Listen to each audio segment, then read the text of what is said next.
আসসালামু আলাইকুম। সংবাদে আপনাদের সবাইকে স্বাগত জানাচ্ছি। আমি ফিরোজ তোহা। শুরুতেই সংবাদ শিরোনাম। বাংলাদেশের সর্বশেষ গুরুত্বপূর্ণ আপডেট সংবাদে আপনাকে স্বাগত। শুরুতেই সংবাদ শিরোনাম, পরে বিস্তারিত। প্রথমে জানাবো, জ্ঞান ফিরেছে ভিপি নুরের। রাজধানীর কাকরাইলে হামলায় গুরুতর আহত গণ অধিকার পরিষদের সভাপতি নুরুল হক নূরের কিছুটা হুঁশ ফিরেছে। রাতে গুরুতর আহত হলে তাকে রাজধানীর ইসলামী ব্যাংক হাসপাতালের আইসিইউতে ভর্তি করা হয়। তবে সকালের দিকে তার কিছুটা জ্ঞান ফিরেছে। এ অবস্থায় তার মস্তিষ্কে প্রচুর পরিমাণ রক্তক্ষরণ হয়েছে বলে জানিয়েছে তার নেতাকর্মীরা। এরপর জানাবো, নূরের উপর হামলাকারীদের গ্রেপ্তারের দাবি জামাতের। জাতীয় পার্টি জাপার কার্যালয়ের সামনে গণ অধিকার পরিষদের সভাপতি নুরুল হক নূরসহ দলের অর্ধশতাধিক নেতাকর্মী আহত হওয়ার ঘটনায় গভীর উদ্বেগ ও তীব্র নিন্দা জানিয়ে বিবৃতি দিয়েছে বাংলাদেশ জামাত ইসলামের সেক্রেটারি জেনারেল ও সাবেক এমপি মিয়া গোলাম পরোয়ার। এদিকে পুলিশ প্রটোকলে কার্যালয় ছাড়লেন জিএম কাদের। জাতীয় পার্টির চেয়ারম্যান জিএম কাদের পুলিশি প্রটোকলে কার্যালয় ত্যাগ করেছেন। গণ অধিকার পরিষদের সঙ্গে সংঘর্ষের পর রাত 10টার দিকে তিনি একটি কালো গাড়িতে করে তার কার্যালয় ছাড়েন। এদিকে সাদা পাথরে 15 লাখ ঘনফুট পাথর প্রতিস্থাপন। উদ্ধার হয়েছে 28 লক্ষ ঘনফুট। সিলেটের ভোলাগঞ্জে সাদা পাথর থেকে লুঠা পাথরের মধ্যে উদ্ধার হয়েছে 28 লক্ষ ঘনফুট পাথরের মধ্যে সৌন্দর্য ফিরে আনতে প্রায় 15 লাখ ঘনফুট পাথর প্রতিস্থাপন করা হয়েছে। আজ কোম্পানীগঞ্জ উপজেলা নির্বাহী কর্মকর্তা মোহাম্মদ রবিন মিয়াই তথ্য নিশ্চিত করেছেন। এবারে জানাবো, কাকরাইলে সংঘর্ষের ঘটনায় সেনাবাহিনীর বিবৃতি। রাজধানীর কাকরাইলে দুটি রাজনৈতিক দলের সংঘর্ষের সহিংস পরিস্থিতি সৃষ্টিতে বিজ্ঞপ্তি দিয়েছে আন্তঃবাহিনী জনসংযোগ পরিদপ্তর আইএসপিআর। রাতে এক সংবাদ বিজ্ঞপ্তিতে সেনাবাহিনী জানায়, আজ রাত আনুমানিক 8টার দিকে রাজধানীর কাকরাইল এলাকায় দুটি রাজনৈতিক দলের নেতাকর্মীদের মধ্যে সংঘর্ষ পাল্টা ধার ঘটনা ঘটে। এ সময় বেশ কয়েকজন আহত হয়েছে। পরিস্থিতি নিয়ন্ত্রণে সেনাবাহিনী ও পুলিশ মোতায়েন করা হয়। পুলিশ পরিস্থিতি নিয়ন্ত্রণে আনতে বাধ্য হয়ে লাঠিচার্জ করেছে। এবং সর্বশেষ জানাবো, ধর্ষণ থেকে বাঁচতে যুবকের পুরুষঙ্গ কাটলেন গৃহবধূ। জয়পুরহাটের কালাই উপজেলায় এক গৃহবধূকে ধর্ষণ চেষ্টার সময় মেজমাউল হক নামে এক যুবকের লিঙ্গ কর্তন করার ঘটনা ঘটেছে। রাত 8টার দিকে উপজেলার পুনট পূর্বপাড়া গ্রামে এই ঘটনা ঘটে। অভিযুক্ত মেজবাহুল ইসলাম 42, পুনট পূর্বপাড়া আলতাপালির ছেলে। প্রিয় দর্শক, এতক্ষণ শুনছিলেন সংবাদ শিরোনাম, এবারে বিস্তারিত।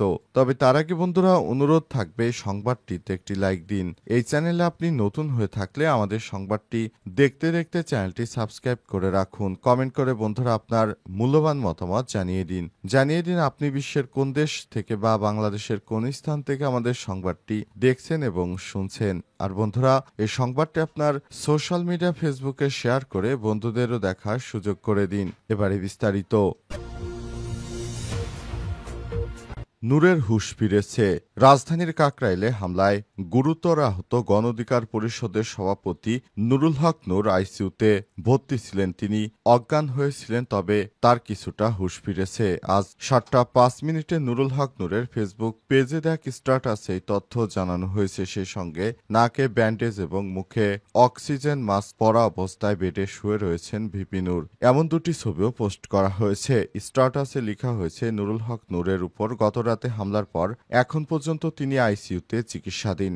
এখন তার কিছুটা হুঁশ ফিরেছে, সবাই তার জন্য দোয়া করবেন। রাতে গণ অধিকার পরিষদের সাধারণ সম্পাদক রাশেদ খান বলেন, ডাক্তাররা বলেছেন নূরের মস্তিষ্কে রক্তক্ষরণ হয়েছে, তাকে আইসিইউতে নেওয়া হয়েছে। শুক্রবার 30 আগস্ট রাত 9টার দিকে বিজয়নগরে জাতীয় পার্টির ও গণ অধিকার পরিষদের সংঘর্ষের পর আল রাজি টাওয়ারের সামনে আইনশৃঙ্খলা রক্ষাকারী বাহিনীর লাঠিপেটায় গুরুতর আহত হন নুরুল হক নূর সহ বেশ কয়েকজন নেতাকর্মী। ঘটনাস্থল থেকে নূরকে উদ্ধার করে হাসপাতালে নিয়ে গেলে সেখানে রাজধানীর ইসলামী ব্যাংক হাসপাতালে তাকে ভর্তি করা হয়। সামাজিক যোগাযোগ মাধ্যমে একাধিক ভিডিওতে দেখা গেছে নূরের মুখ থেকে বুক পর্যন্ত পুরো রক্তাক্ত, ফেটে গেছে নাক। এ সময় তাকে স্ট্রেচারে করে হাসপাতালে নিয়ে যেতে দেখা যায় দলীয় নেতাকর্মীদের। নূরের উপর হামলাকারীদের গ্রেপ্তারের দাবি জামাতের। জাতীয় পার্টি জাপার কার্যালয়ের সামনে গণ অধিকার পরিষদের সভাপতি নুরুল হক নূর সহ দলের অর্ধশতাধিক নেতাকর্মী আহত হওয়ার ঘটনায় গভীর উদ্বেগ ও তীব্র নিন্দা জানিয়ে বিবৃতি দিয়েছে জামাত ইসলামের সেক্রেটারি জেনারেল ও সাবেক এমপি মিয়া গোলাম পরোয়ার। দিবাগত রাত প্রায় 12টার দিকে নিজের ভেরিফাইড ফেসবুক আইডিতে দেয়া বিবৃতিতে তিনি এই নিন্দা জানান। বিবৃতিতে মিয়া গোলাম পরোয়ার লিখেছেন, 29 আগস্ট শুক্রবার সন্ধ্যার দিকে রাজধানীর বিজয়নগরে আইনশৃঙ্খলা রক্ষাকারী বাহিনী কতিপয় সদস্য লাঠিচার্জ করে গণ অধিকার পরিষদের সভাপতি ডাকসুর সাবেক ভিপি নুরুল হক নূর, জুলাইয়ের অন্যতম যোদ্ধা এবং অর্ধশতাধিক নেতাকর্মীকে গুরুতরভাবে আহত করেছে। আমরা মর্মান্তিক আহত হওয়ার ঘটনায় গভীর উদ্বেগ প্রকাশ করছি, কারণ নুরুল হক নূর একজন জুলাই যোদ্ধা। তিনি এদেশের জন্য তার জীবনের মায়া ত্যাগ করে সেদিন শেখ হাসিনা ফ্যাসিস্টের বিরুদ্ধে মাঠে নেমেছিলেন। তাদের কৃতিত্ব আমরা এখনো ভুলতে পারিনি।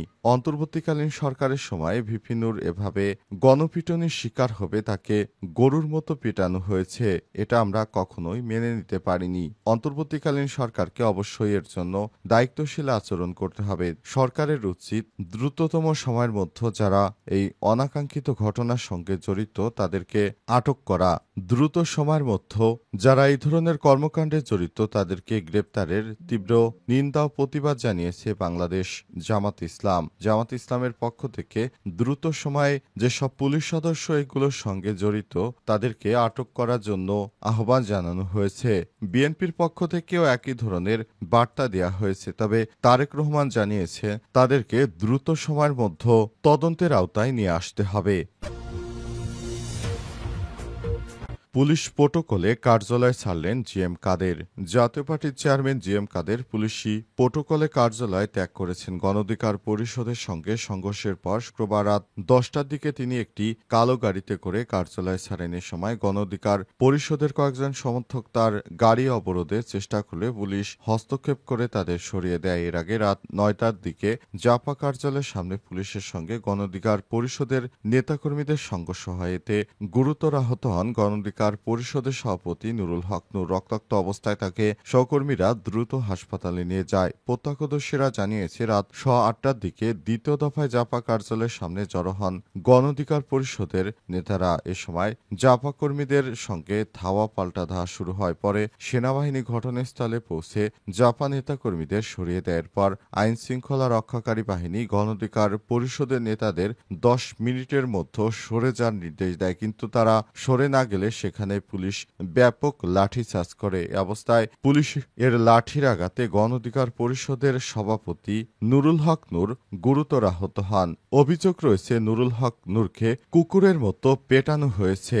এমনভাবে তাকে পেটানো হয়েছে যে তিনি বর্তমানে আইসিইউতে ভর্তি রয়েছেন। রাজধানীর ইসলামী ব্যাংক হাসপাতালে তাকে ভর্তি করা হয়। এরপর গুরুতর আহত হলে তাকে আইসিইউতে ভর্তি করা হয়েছে। তবে সর্বশেষ পাওয়া তথ্য অনুযায়ী নুরুল হক নূরের জ্ঞান ফিরেছে। সাদা পাথরে 15 লাখ ঘনফুট পাথর প্রতিস্থাপন, উদ্ধার প্রায় 28 লাখ ঘনফুট। সিলেটের ভোলাগঞ্জে লুট হওয়া সাদা পাথর উদ্ধার করা হয়েছে। সেখান থেকে 15 লক্ষ ঘনফুট সাদা পাথর আবার নতুন করে প্রতিস্থাপন করেছে প্রশাসন। প্রশাসনের পক্ষ থেকে জানানো হয়েছে মোট 28 লক্ষ ঘনফুট পাথর উদ্ধার করেছে সেনাবাহিনীর সদস্যরা। অবস্থায় সেনাবাহিনীর নির্দেশনায় এই 15 লক্ষ ঘনফুট পাথর এ পর্যন্ত স্থাপন করা হয়েছে এবং বাকি পাথরগুলো প্রতিস্থাপনের জন্য দিনরাত পরিশ্রম করে যাচ্ছে সেখানে নিয়োজিত কর্মচারীরা। তারা জানিয়েছে এসব দুর্বৃত্তরা এখান থেকে এই পাথরগুলো লুটপাট করে নিয়ে গেছিল। এর মধ্যে বিএনপির সব থেকে বড় নেতারা জড়িত। এই কুখ্যাত সন্ত্রাসী গ্রুপ ক্ষমতায় আসার আগেই এখনই সাদা পাথর লুটপাট করে খেয়ে ফেলেছে। এরা যদি ক্ষমতা দখল করে তারপর নতুন করে এদেশে আবারও সহিংসতা ঘটাবে। ক্ষমতা দখলের আগেই তারা যেভাবে পাথর লুটপাট করে খেয়ে ফেলেছে, সরকারি সম্পদ নষ্ট করেছে, সেটা দেখার কেউ নেই। এমনকি বাংলাদেশের একজন উপদেষ্টা, পরিবেশ ও জলবায়ু উপদেষ্টা, তার প্রথম কাজ ছিল এদেশে এসব ভূমিদস্যুদেরকে প্রতিহত করা, কিন্তু তিনি পলিথিন ব্যবহৃত যেন না হয়, পলিথিন আমদানির ব্যাপারে তিনি কোনো নিষেধাজ্ঞা না দিয়ে প্রতিদিন সেনাবাহিনী দিয়ে বিভিন্ন জায়গায় ব্যবসায়ীদের পলিথিন জব্দ করে দেশ জুড়ে একটি বিশ্রী কর্মকাণ্ড কর্মকাণ্ড শুরু করেছেন। আর এই ধরনের পাথর তিনি লুটপাটের ব্যাপারে ঠেকাতে পারেননি। তিনি নিজেই এ ব্যাপারে দুঃখ প্রকাশ করেছে। একজন উপদেষ্টা হয়ে দেশের পাথর লুটপাট ঠেকাতে না পারাটা কতটা ব্যর্থ বলে তিনি প্রমাণিত হয়েছেন। এরপরও নিজের পদে এখনো আগলে রয়েছেন। তাকে পদত্যাগের জন্য আহ্বান জানালেও তিনি এখনো পদত্যাগ করেননি।